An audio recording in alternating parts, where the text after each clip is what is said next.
মারধর করা হলো কেন? একটা সরকারি জায়গাতে, পৌরসভার জায়গাতে বেআইনি কনস্ট্রাকশন হচ্ছিল। সেই কনস্ট্রাকশনটি বাধা দেওয়ার জন্য চেয়ারম্যানের কাছ থেকে কাউন্সিলরের কাছে অর্ডার আসে। আমি কাউন্সিলরকে নিয়ে ঘটনাস্থলে যাই মোটরসাইকেলে করে। যখন যাই, কাউন্সিলর প্রথমে ওই ঘটনাতে বাধা দেয়, কাজ করতে বাধা দেয়। প্রথমে ওনাকে ওই মহাদেব মণ্ডল এবং তার পরিবার, তার স্ত্রী, তার ছেলে, বৌমা সবাই মিলে ওনার জামা টামা ছেড়ে বা ওনাকে মারধর করে। আমি বাধা দিতে গেলে আমাকেও প্রচণ্ড পরিমাণে মারধর করে। আমার জামা ছেড়ে দেয়, আমার সোনার গলায় চেন ছিল, সেই চেনটিও ছিনতাই হয়ে যায় এবং আমার হাতে এবং পায়ে এবং কাঁধে কাঠের চালা দিয়ে মারে। ফলে ভীষণ ব্যথা হচ্ছে এই মুহূর্তে। ঠিক আছে, আমি হসপিটাল ডাক্তারবাবু দেখিয়ে এসেছি। ঠিক আছে, এখন কি ওনাদের বিরুদ্ধে থানায় অভিযোগ জানিয়েছেন? এসেছি, কমপ্লেন করতে এসেছি থানাতে। বলতে এখন কি চাইছেন? একজন কাউন্সিলর তাকে দিনে দুপুরে গায়ে হাত দিয়েছে, এর থেকে মানে এরকম যদি হতে থাকে তাহলে বেআইনি কনস্ট্রাকশন, যেখানে হাইকোর্ট বলছে যে বেআইনি কনস্ট্রাকশন করা যাবে না, রাস্তা সব ছোটো হয়ে যাচ্ছে, সেই বেআইনি কনস্ট্রাকশন বাধা থেকে যদি জনপ্রতিনিধি মার খেতে পারে, তাহলে সাধারণ মানুষ কী করবে? আপনার নাম? আর আমার নাম অর্ঘদীপ সাঁতরা, বাড়িতে।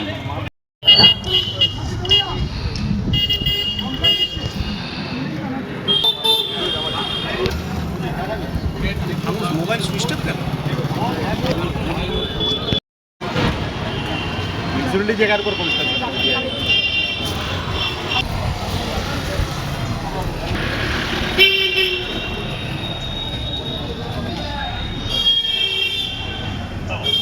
কতক্ষণ লাগবে রে?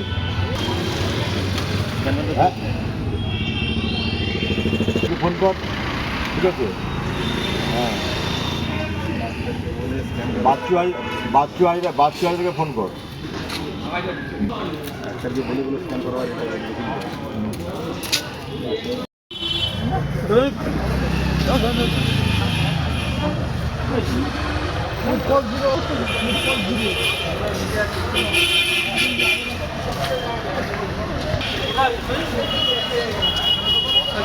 এখানে বসে